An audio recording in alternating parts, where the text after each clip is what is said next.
오늘은 어린이 주일입니다. 이 어린이 주일은 어린이날 바탕 위에서 이루어진 것으로 그렇게 봅니다. 어린이날이 세계 어디에서 언제 어떻게 해서 시작되었는지는 분명히 알 수 없습니다만은 공적으로는 1954년 10월 UN 제9차 총회에서 인도의 6나라의 제안에 의하여서 세계 어린이날이 설립이 채택이 된 데서 공적으로는 이렇게 세계 어린이날이 비롯된 것으로 알고 있습니다. 그렇게 해서 1956년부터 각 나라는 각각 자기 나라에 적합한 그러한 날을 정하여서 세계 어린이날로 이렇게 정하였습니다.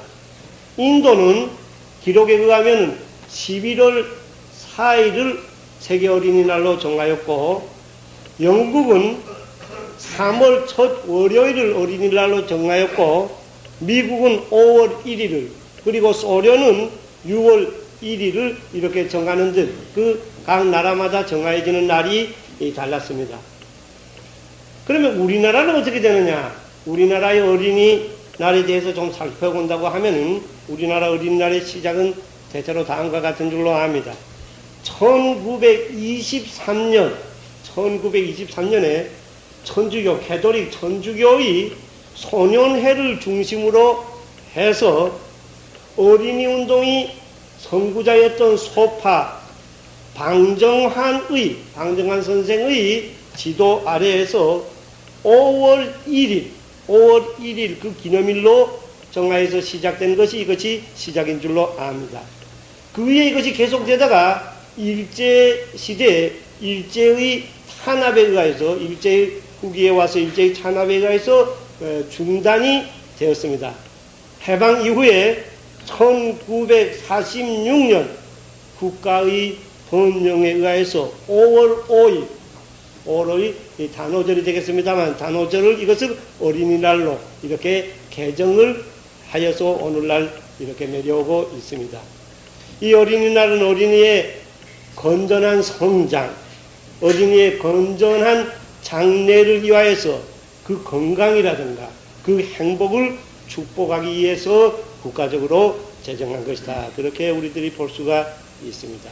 이렇게 해서 이러한 목적에 부합하도록 어린이들이 복지를 증진시키기 위해서 국가와 사회와 가정이 마땅히 자기들이 책임을 져야 할 그러한 기본적인 요건, 이것을 하나하나 조문화하여서 이것을 1957년 5월 5일 제35회 어린이날을 기해서 내무부와 법무부, 문교부, 그리고 보사부 이러한 4개 부서 장관의 공동명의로 어린이 헌장을 만들어서 이것을 공포하기에 이르렀습니다.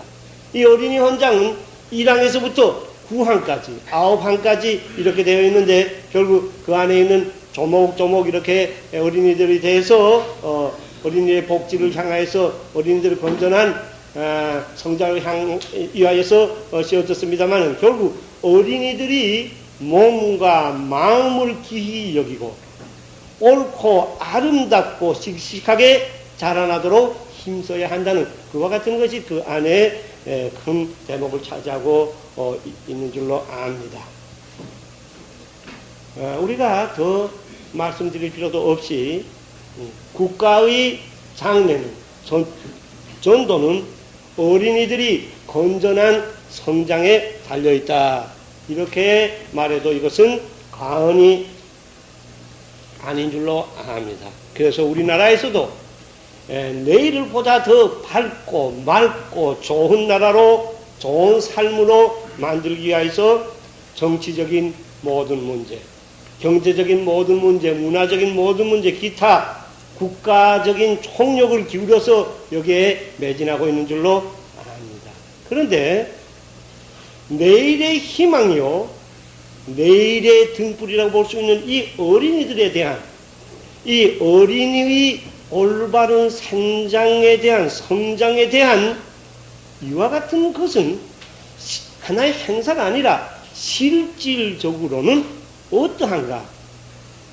무엇을 실제로 행하고 있느냐? 정말 어린이들이 내일을 위하여서 하고 있느냐? 또 정말 무엇을 실시해야 하는가? 이와 같은 것은 우리들에게 숙제가 되고 있는 줄로 압니다.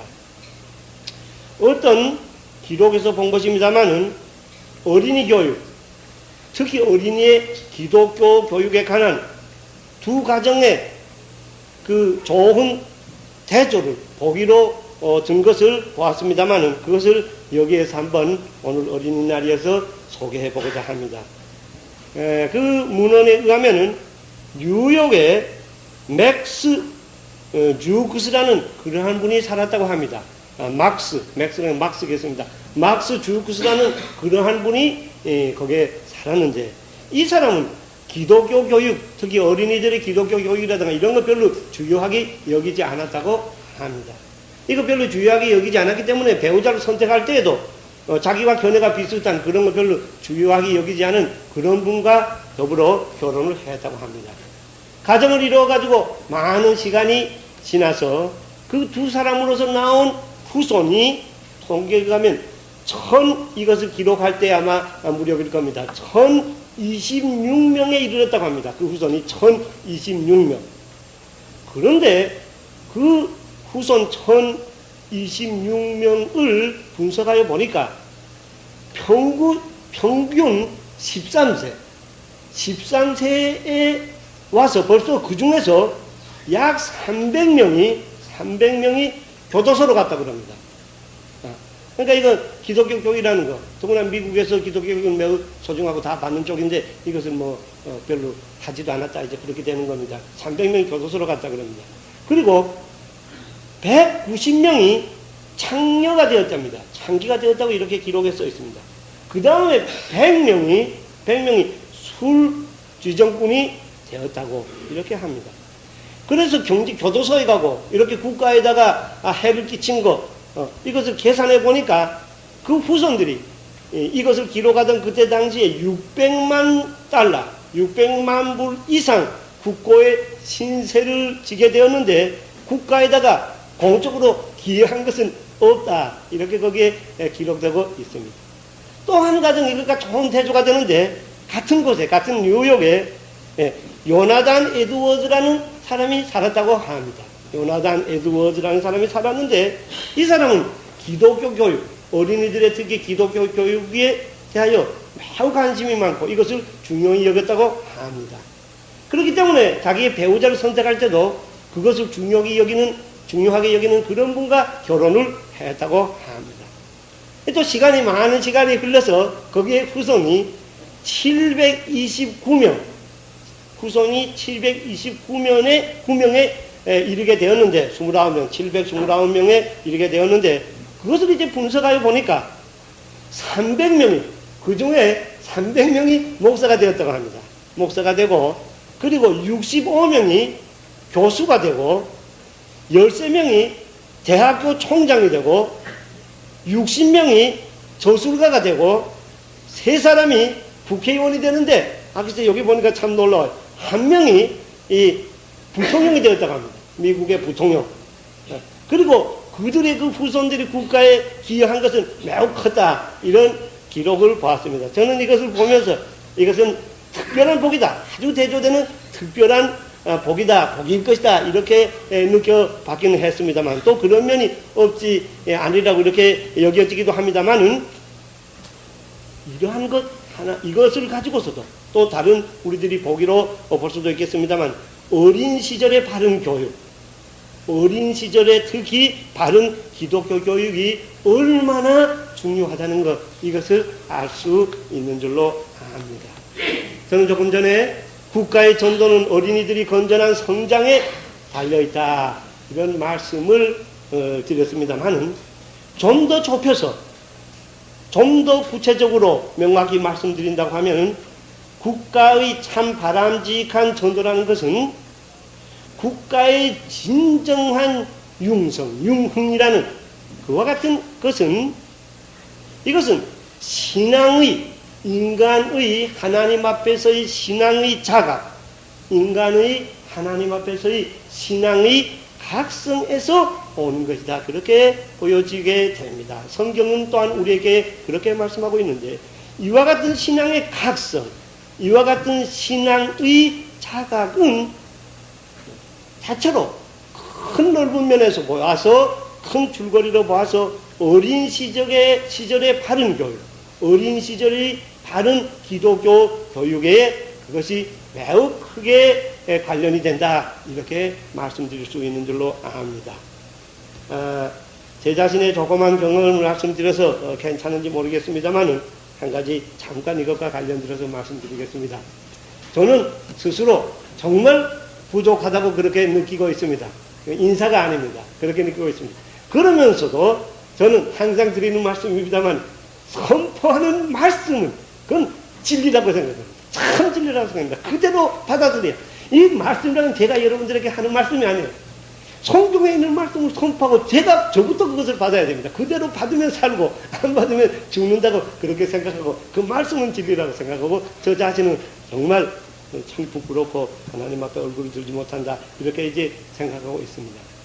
그런 부족한 사람은 여기에 이렇게 목회자의 자리에 이렇게 비록 나이 먹은 다음입니다만 이렇게 서게 되었습니다. 그런데 제가 이제 가만히 곰곰이 생각해 보니까 이렇게 목회자가 되게 된 것이 어린 시절의 종교교육과 기독교 교육과 관계가 있다 이렇게 여겨지게 됩니다. 주일학교 교육과 관계가 있다고 여겨지게 됩니다. 저녁에 그런 말씀 좀 드린 일이 있습니다만 저는 주일학교를 참 불성실하게 다녔습니다. 가는 날도 있고 안 가는 날도 있고 아버지가 없이 자랐기 때문에 어머니가 제가 하자는 대로 해서 야단을 만나지 못하고 자랐어요. 지금 보니까 뭐 맞아본 기억이 한 번도 없고요. 우중 들은 기억도 없어요. 그저 하는 대로 놔둔 모양이에요. 그러니까 주일학교 가고 싶으면 가고요. 안 가고 싶으면 안 가고. 손을 이렇게 해가지고, 연보를 내고, 헌금을 내고, 그 다음에 나머지 올 때 뭐 좀 사먹을 수 있는 거 있으면 가고, 그렇지 않으면 안 가고, 또 그런 기억도 좀 납니다. 그러니까 뭐 갔다 말다 이렇게 되었는데, 그것도 국민학교 5학년 때부터는 안 갔어요. 함흥에 이사 나와가지고, 거기서부터는 가지 않았어요. 그러다가 중학교 3학년, 4학년 무렵이 되겠습니다만, 1947년, 좀 자각한 입장에서 신앙생활의 시작을 좀 하게 되었습니다. 교회에 나가게 되었어요. 청년들이 많이 모인 곳에서 저희들이 지도하던 사람이 인생의 목적이 뭐냐 이렇게 물어봤어요. 그때까지 그런 거 들어본 일도 없었어요. 뭐 들어본 일이 있었는지 몰라도 그렇게 마음에 받아들이게 들어본 일이 없어요. 그걸 가만히 생각해보니까 왜 사는 목적도 모르면서 너희들이 어떻게 사느냐. 요 다음 주일까지 우리가 같이 모일 때까지 그것을 한번 여러분들이 숙제를 줄 테니까 같이 생각해 보시고 하는데 어떻게 되는지 모르겠어요. 우리가 그저 너무 쉽게 말해서 잘못되기 쉬우는지 모릅니다만 제 나름대로 지금 생각하면 성령께서 역사하신 모양이에요. 그것이 머리에 콕 박혀가지고 뭐 떠나질 않아. 맨날 그 생각만 골아가지고 학교에서 뭐 공부하더라도 뭐 집에 오더라도 그렇게 생각나는데 이전 일주일이 다가와서 그 다음 주일에 만나야 되겠는 그 어느 날 학교에서 이렇게 오면서 그 재판소에 있는 그 길, 지금도 그 길이 기억이 납니다. 그 장소가 기억이 나요. 그러니까 그렇다 하는 생각이 머릿속에 확 떠올라요. 그러고 그것이 뭔가 하면 아까 말씀드린 그렇게 불성실하게 다닐 때 주일학교 선생이요. 그러니까 불성실하게 장난하고 놀다가 뭐 그런 데서도 어디 들은 이야기일 거예요. 그때 그 가르치는 생각이 확 떠올라요. 정말 놀라는 것도 떠올라요. 그래가지고 그렇구나. 인생이 사는 것이 이거구나. 그 나름대로 어떤 것을 받았습니다. 그건 지금 이 시간에 말할 수는 없는 거예요. 그래가지고 그 다음 거기 가서 그런 거 이야기했는지 모르겠어요. 이야기 좀 한 것 같아요. 그런데 그 근본적인 자세는 그것이 지금까지 왔어요. 지금까지 근본적인 자세는 뭐 바꾼 거 없어요. 그렇다면 그때 주일학교에서 그 배운 거 그것이 어떤 영향을 줬고 그것이 신앙생활과 관계를 줬고 그것이 아마 오늘날 목사까지 연결이 되는 그런 어떤 역할을 하지 않았느냐 이렇게 생각하니까 저처럼 불성실하게 다닌 그 어린 시절의 기독교 교육도 이렇게 귀하다고 하면 잘 다닌 것은 얼마나 귀할까. 그래서 우리 주일학교 선생님도 열심히 잘 가르치면 그때는 하도 안 드러나더라도요. 그 굉장한 역사가 있을 수 있다. 이런 것이 생각되는데 아까 그 통계에서도 그런 거 보고 이 어린이 때의 종교교육이라는 것은 매우 소중하다고 이렇게 생각을 하게 됩니다. 저희 자신 말씀드려서 좀 어떤지 모릅니다만 제 자신이 실질 것이기 때문에 그대로 참고로 말씀드렸습니다.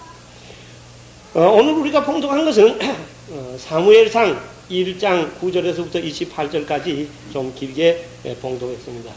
전에도 말씀드린 기억이 있습니다만 사무엘 상하, 열왕기 상하는 이스라엘 왕국의 흥망사입니다. 흥하고 쇠한, 망한 이와 같은 흥망사입니다. 우리는 여기에서 다만 이스라엘 왕국의 흥미진진한 그런 어떤 흥망의 역사를 아는데 그치는 것이 아니라 이와 같은 것을 통해서 국가의 흥망, 국가가 흥한다, 국가가 망한다는 데 대한 하나님의 섭리의 원리가 무엇이냐 하는 것을 배울 수가 있고 알 수가 있게 되는 거예요. 사무엘서가 보여주는 것을 한마디로 말씀드린다고 하면은 국가의 흥망은 다음과 같다는 것입니다. 이스라엘이 그 어느 국가든지 하나님을 떠나면 참패한다, 망한다. 하나님을 배반하면 망한다. 하나님께 돌아와서 하나님의 질서대로 살면은 승리한다, 흥한다, 이와 같은 것입니다. 정말 여호와께 돌아와서 전심전력으로 그 마음의 제일 미창을 말해야 됩니다.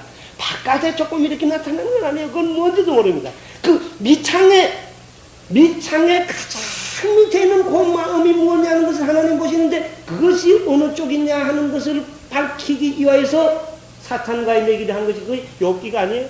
그러니까 그 맨 마지막에 궁극적인 자리에서 여호와만을 섬기는 마음 자세인가 아닌가, 이것이 이제 문제가 되는데, 이것에 의하여서 일체가, 나라의 일체가, 개인의 일체가, 일체의 승패가 여기에서 결정되어진다 하는 것. 이것이 사무엘이 국가에 대하여 또한 개인에 대하여 보여주는 그와 같은 하나님의 섭리 원리다, 그렇게 볼 수가 있습니다.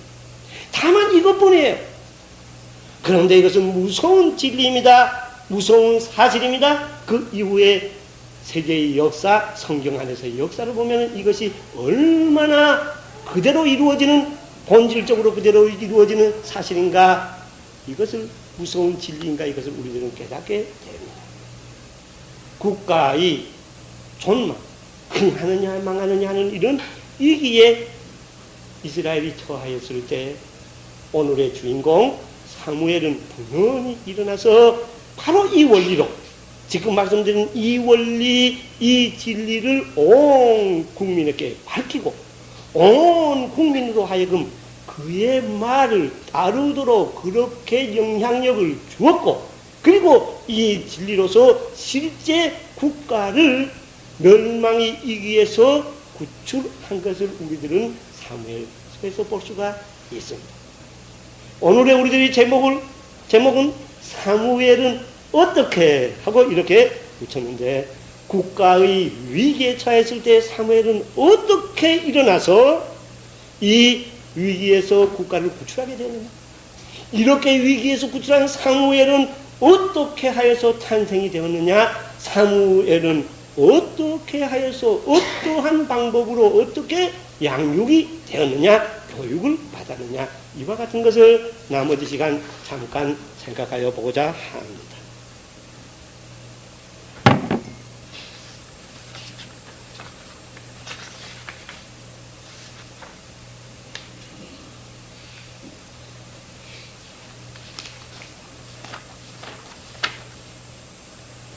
사무엘 1장에서부터 7장까지 거기에서 대체적인 줄거리를 우리들이 볼 수가 있습니다만은, 이스라엘이 약 500년간 계속되는 사사의 시대가 지나가서 그 말렵에 매우 어려운 처지를 당하게 되었습니다. 그래서 이스라엘 왕국이 아주 왕국이 되기 전입니다. 이스라엘은 이 실로라는 곳에 본고지를 취하고 그들과 대적 관계에 있는 것이 블레셋이었는데, 블레셋과 서로 대립하는 아주 좋지 못한 그와 같은 관계를 지속하였습니다. 매우 어려운 처지에 놓여 있었습니다. 그런데 그때 당시에 이 이스라엘은 사막 생활의 그러한 안에서 아직 벗어나지 못하여서 문화적으로 보게 되면 주변의 나라보다 매우 떨어졌습니다. 그러니까 대적 관계에 있는 블레셋보다도 훨씬 더 문화가 떨어진 그러한 처지에 있었다 그 말입니다.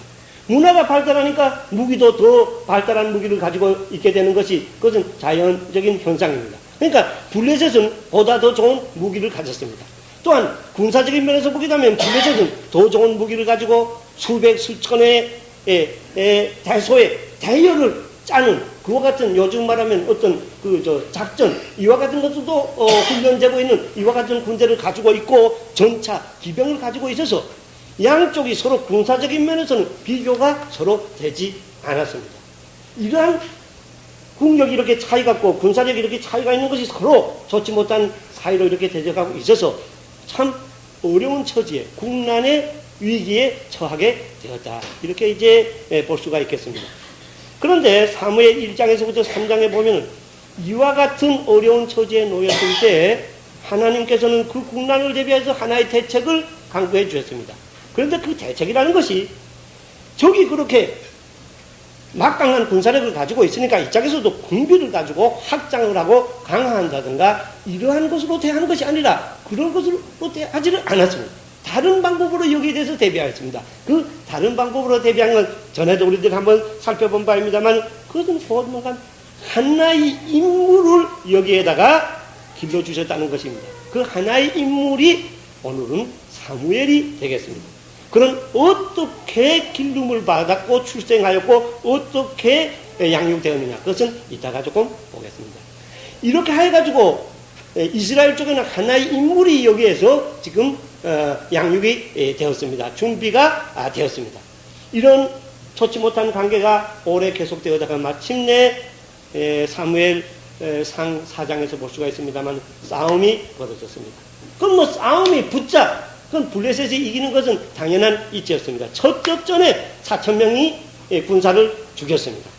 자, 이스라엘에서는 대책을 구하지 않을 수가 없습니다. 어떻게 되었냐?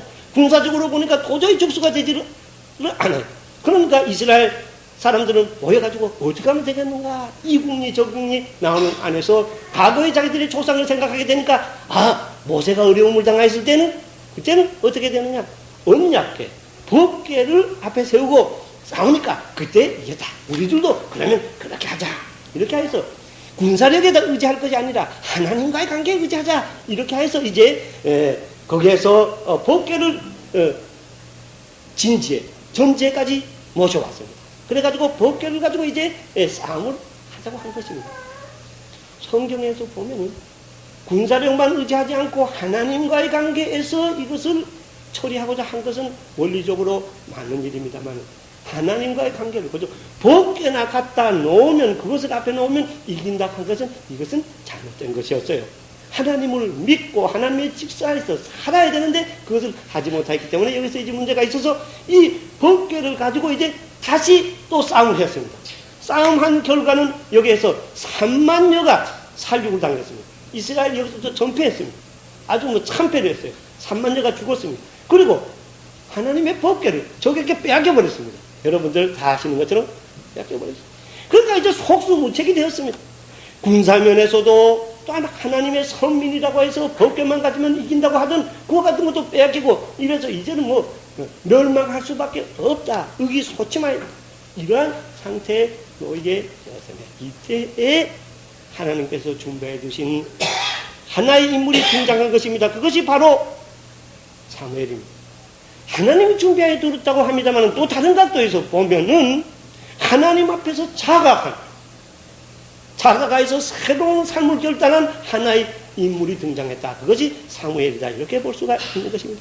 그는 시리에 잔 이스라엘 백성들에게 진정으로 패망한 이유가 무엇이냐는 것을 밝히 가르쳤습니다. 그 패배의 원인은 하나님을 떠나기 때문에 여호와를 떠났기 때문에 여호와를 배반했기 때문에 그렇다. 그런 말씀입니다. 제사장이 배반을 하였습니다. 백성들이 배반을 하여서 우상 숭배에 빠졌습니다. 이것을 이제 지적을 하였습니다. 그게 여러 가지 것은 우리들이 성경에서 보면 됩니다. 그렇게 해가지고 우리가 사는 길은 법궤를 갖다 놓는다 이런 데 있는 것이 아니라 우리들이 회개하고 그리고 하나님의께로 여호와의께로 돌아오는 데 있다. 돌아와서 여호와 신앙으로 사는 데 있다. 이것을 이제 강조하게 되었습니다. 그래서 전 이스라엘을 미스바에 불러놓고 이들에게 금식과 해결을 명령하였습니다. 그들이 가지고 있던 모든 이방신들, 특히 아스타로스 이와 같은 것을 다 버리게 하고 그들의 마음을 여호와께로 향하게끔 이렇게 이제 이렇습니다. 여기에 사무엘다운 점이 있습니다. 사무엘은 그것을 한 만큼 그렇게 그는 하나님 앞에서 훌륭한 인물이었다. 그렇게도 이제 볼 수가 있는 거죠. 이렇게 하여서 다시 하나님에게 되돌아오게 되었는데 우리들은 7장에서 그것을 볼 수가 있습니다. 그 다음에 다시 싸움이 붙었습니다. 블레셋이 이런 때 습교가 왔습니다. 습교가 왔을 때 하나님이 기적이 일어나서 이스라엘은 대승리를 하였다. 그와 같은 기사를 우리들은 이 사무엘에서 흥미진진한 속에서 그 줄거리를 볼 수가 있습니다. 결국 여기에서 이 사무엘은 이스라엘이 하나님을 떠나면 망하고 이스라엘이 하나님께 돌아와서 하나님 안에서 그대로 바로 살면은 승리한다는 것을 실제 가르쳐줬고 또한 그것으로 승리하였고 그것을 우리들에게 보여주고 있다. 그렇게 여기에서 볼 수가 있게 되는 겁니다.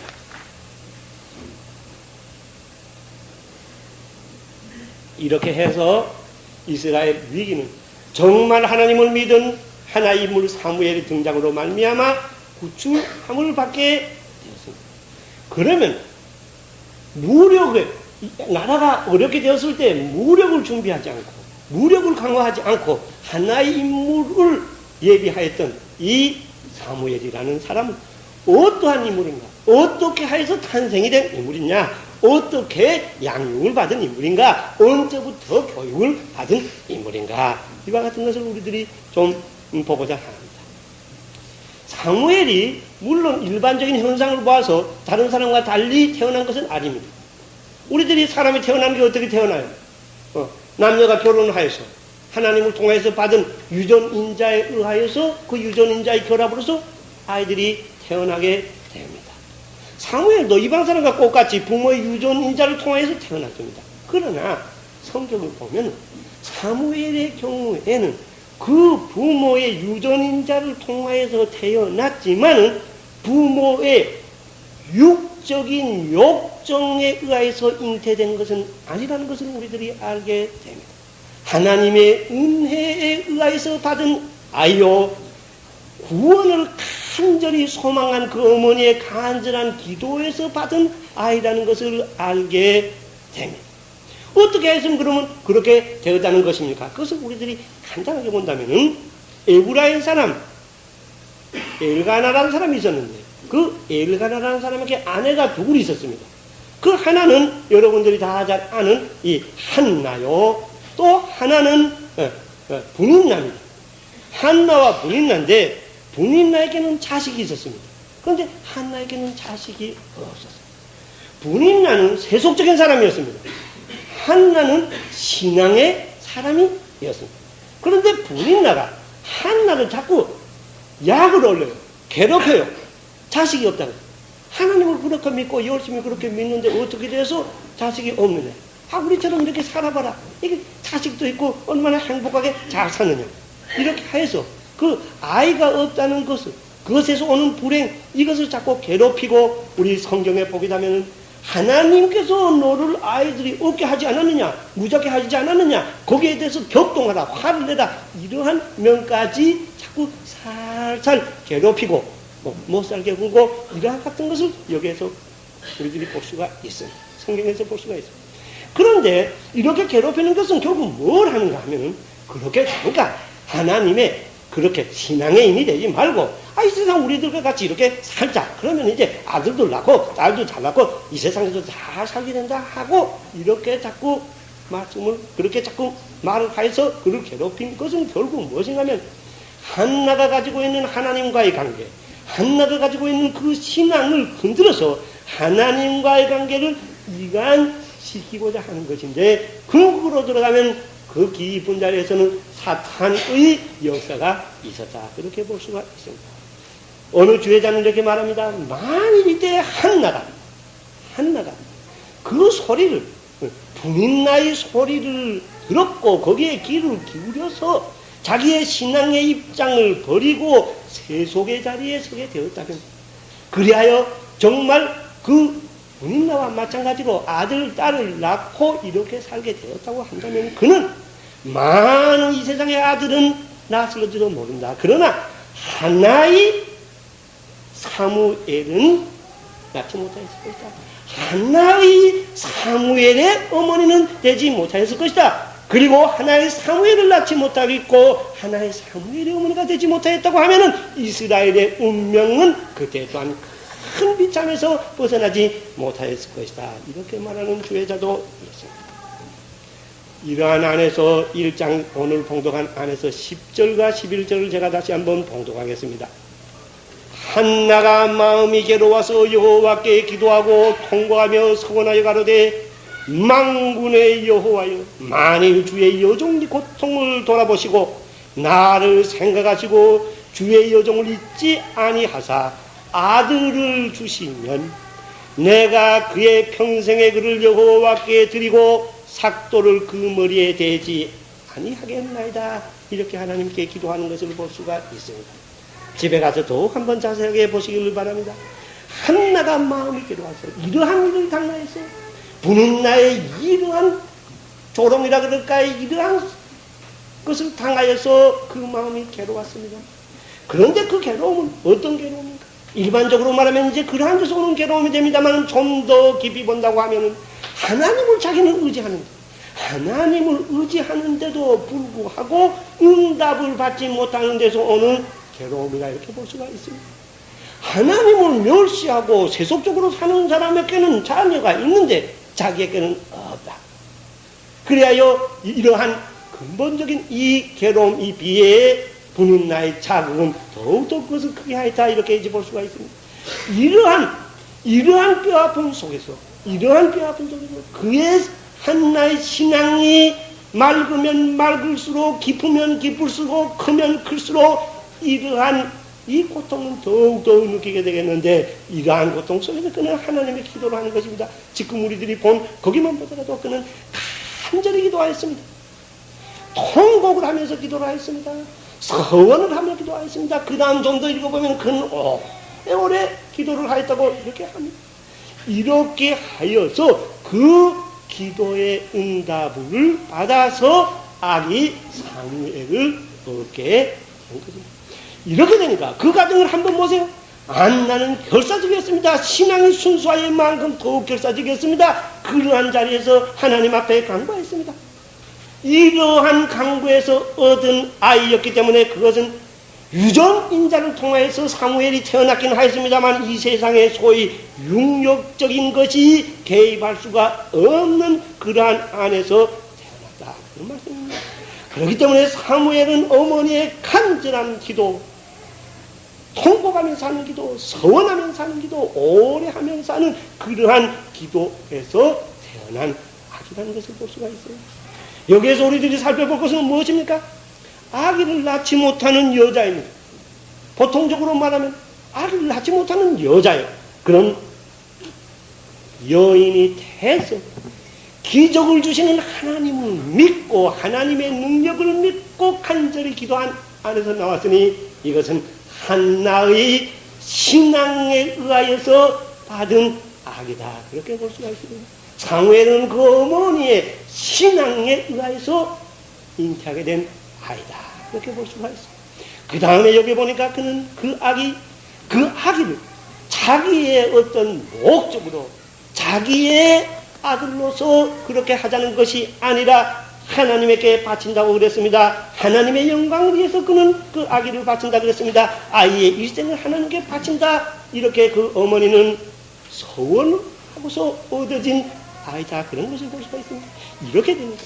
육의 정령에 의해서 그는 태어난 것이 아니라 영의 기도에 의해서 태어났습니다. 모든 것이 신앙에서 시작하여서 신앙으로 이어지게 된 그러한 아들이었다. 이렇게 볼 수가 있습니다.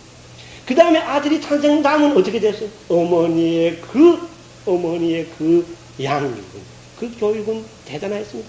짤막한 기사입니다만 우리들이 여기에서 그것을 볼 수가 있어요. 오늘 봉독한 안에서 볼 수가 있습니다.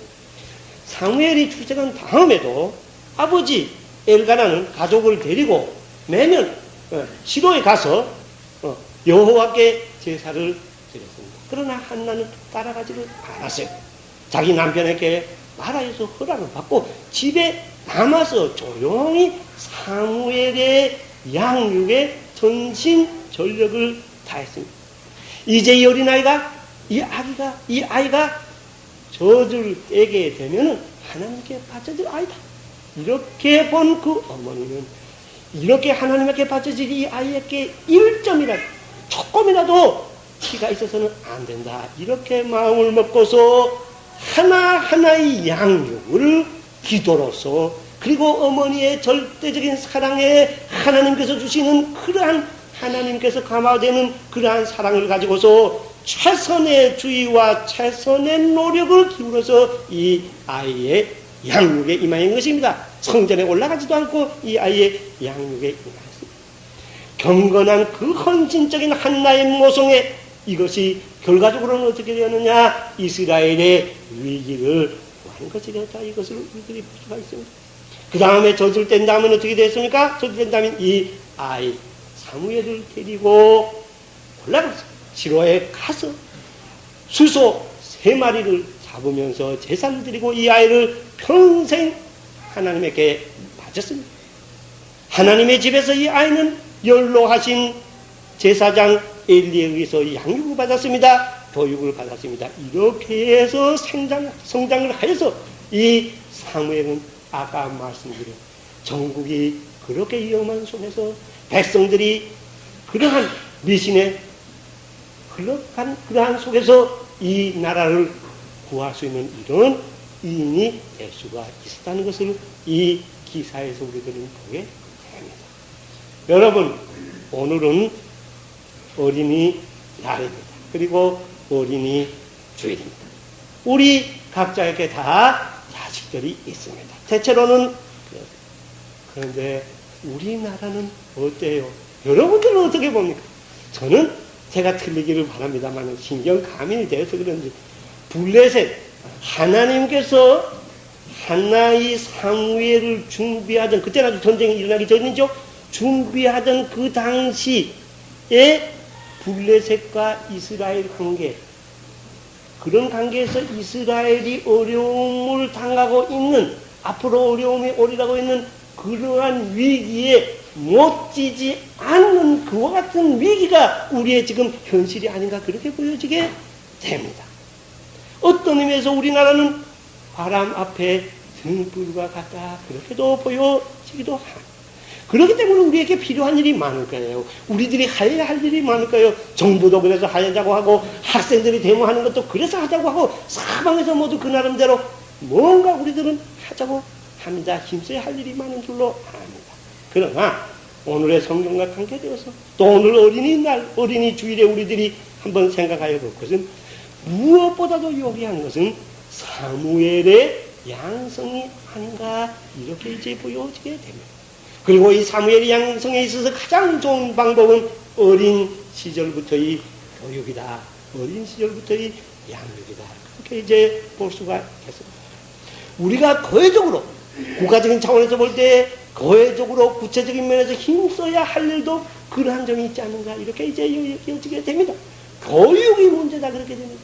외국에서 우리나라 교계를 뭐라고 말하는지 알아요? 어떤 때 보니까 어떤 말을 들으니까 우리나라 교회는 크게 되었는데 사람들은 많아졌는데 교육이라는 점에서 거의 한무지라 사람을 길러내지 못하였다. 이제 이렇게 말하고 있습니다.